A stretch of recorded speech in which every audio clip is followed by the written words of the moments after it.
توجه کنن به همه دوستاشون خبر بدن، همه آیلان باشن.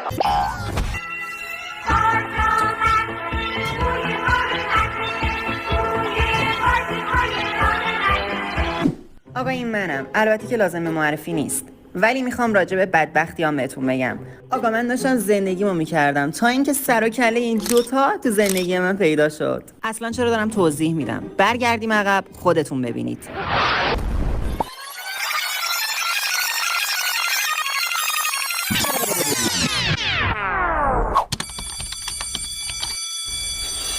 سلام بچه‌ها. بشینین بچه ها، بشینین. بیاین تو بچه ها، بریم بشینین اونجا. بچه ها 2 تا دانش آموز جدید داریم.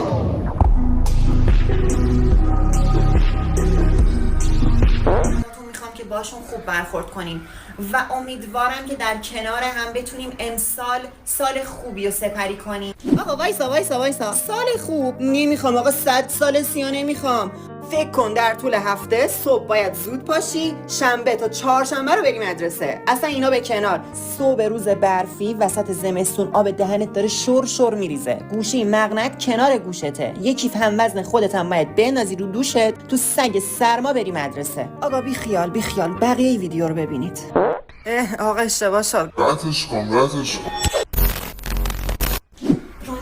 رونیکا چراش زدن؟ اون پسری یا دختره؟ چقدر خوشگله. آقا بذارین یه توضیحی بدم. این دختری که دیدین اسمش صدفه. از اونجا که خیلی رفتارای عجیبی داره ما پیک صداش میزنیم. رونیکا هم دوست صمیمی صدفه. یعنی این دوتا اصلا جدا نمیشن. از وقتی این دوتا رو دیدم من یه روز خوش نداشتم.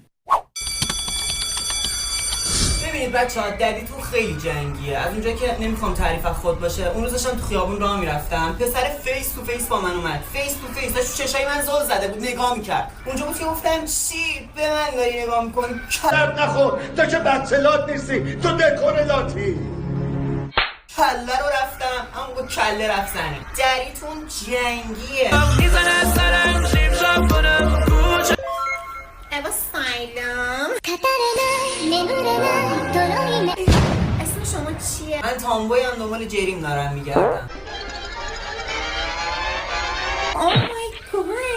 الان این داره زنگ میخوره باید بریم. واقعا واسه متاسفم. Oh my god. خوشگلای من صف تشکیل بدین ببینم. شروع نکن، پشتیام این منو نگاه کن.